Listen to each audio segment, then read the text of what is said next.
Yo, what's up? I'm Michael. I'm Tyler. We're Issues, and you're watching PITCAM.tv. Okay, so the European tour is coming to an end. What's it been like? Ooh. Tiring. It's been very tiring. We've had a lot of fun, though, this time because, last time was just, we didn't really come to Europe last time, but last time we were overseas, it was a lot of just getting used to and kind of learning the ropes because that was still, one of our earlier tours, but this time around, we've been able to, do everything really smooth, and we've been able to explore and, have some fun, and not just, focus on work, but actually have fun and be tourists as well, so. Yeah. It's been fun. We're so tired. We're just drained.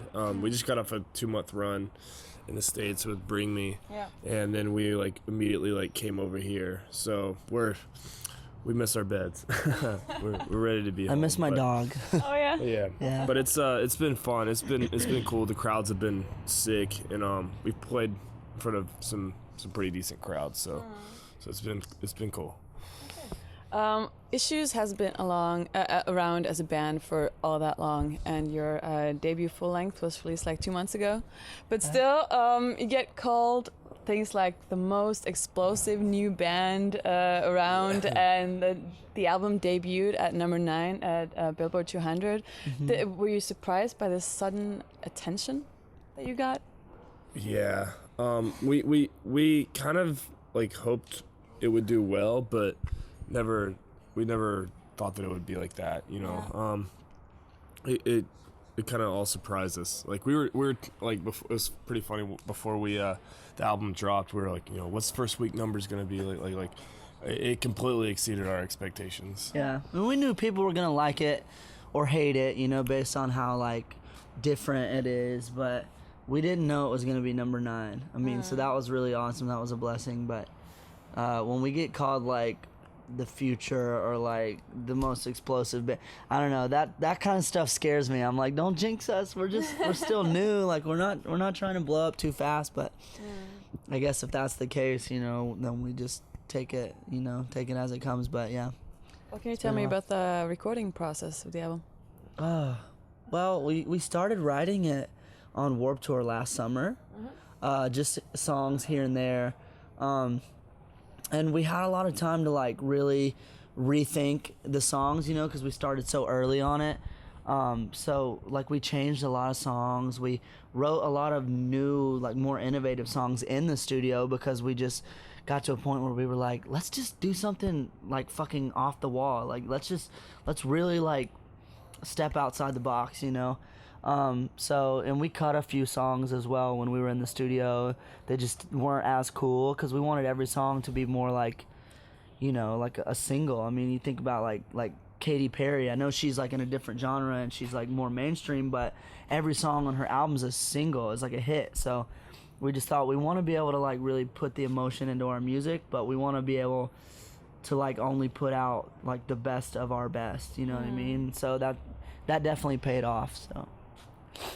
Well, the album received very mixed reviews. It's you already mentioned it. It seems like people either love you or they hate you. Yeah. Does this bother you, or are you okay with it? It is what it is. We literally I don't know, It's kind of for every 10 people who hate on us, we have 1,000 people that love us, you know? Yeah. So. And 9 times out of 10, the people who hate us at first end up buying the record and giving it a fair chance, and usually convert to fans later. So it is what it is. We don't let negativity fuel us. We're focused on the fans that really support, and we're focused on just doing what we want to do, and that has seemed to be the best for us so far. So, but we got a lot of great reviews. A lot of people who gave us shitty reviews on our EP actually turned around and loved us by the time we put our record out. So, doesn't matter what you think, as long as we're converting true fans, we're doing something right.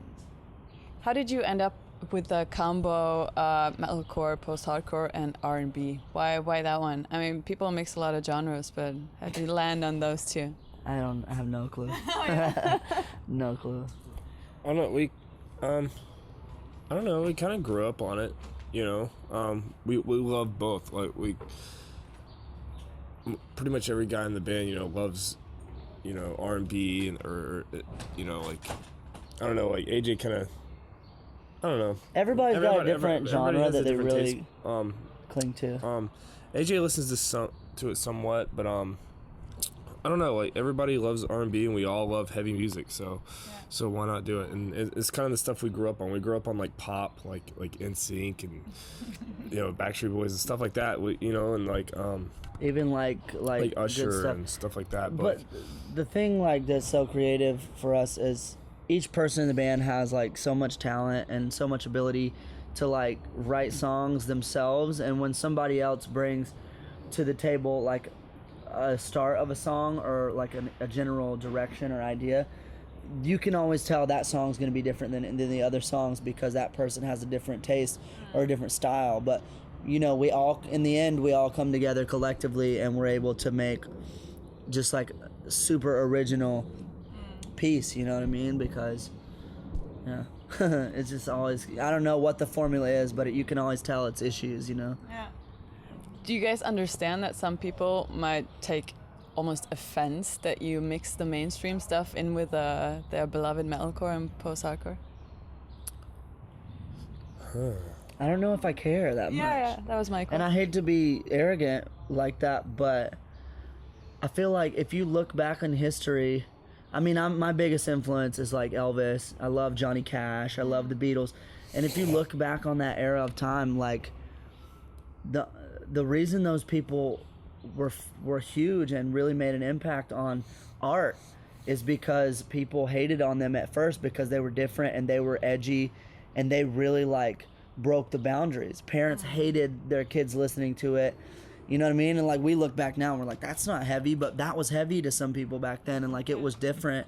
Even, you know, it's kind of funny, like with Elvis, I remember people wouldn't even, you know, show him below the hips on TV at one point because they said his moves were too sexual, you know? Yeah. And now, I mean, today he's still one of the greatest rock legends ever. Yeah, rock legend. And even, you know, like moving on, like in history, like Michael Jackson and the things that like he did on stage and the way he twisted music. I just feel like you can be hated for something, you know what I mean? And like people are gonna like open up to it, and then it can become like a bigger movement, you know what I mean? But like nobody that ever really made an impact and like made art like really creatively and unique did so without people being like, you know, what the hell are you doing at first, you know? And that's why we don't let it get us down, you know? So what's next for you guys after this tour? We have a little break. Thank God. Not long enough. We have like a month off, or just about a month off, and then we start Warped Tour. Yeah. You doing the whole thing? Yeah, we're on all of Warped Tour, and then we haven't announced. We have more overseas stuff, but stuff that I'm not sure if we can say. It's still yet, being worked on, but we are coming back over here for Reading and Leeds. So, well, I guess to the UK. Yeah. Yeah. Over here. Yeah. But, just lots of touring, really. Lots of Still touring. cycling the record and trying to get it out there. We have a music video. We're dropping a music Wednesday. video in a couple days, on okmagazine.com in the US. Just lots of touring, really. Like that's our life is touring. Like we plan to maybe take some time off in the winter, in the new year, and really like start reflecting on like the year. But just lots of touring and like releasing new music and stuff. Maybe my solo record will finally come out. Okay, well, thank you so much for talking to me. Yeah, thanks a lot. Thank you. Appreciate it. Has the album helped you shake the emo image? I guess so. I've never really cared about any of that stuff, you know. Some people called us glam, and some people called us emo, and some people called us shit. So, you know, it's all right. For me, we're just Black Veil Bride. So whatever people want to call us, it doesn't really matter to me. All that subgenre stuff, I don't think I could even keep up with it. There's so many now that even from the time that, you know, now I'm removed from it, you know, there's new stuff that I don't even know about. So maybe, you know, we'll be some other crazy genre tomorrow. Who knows what the new thing will be.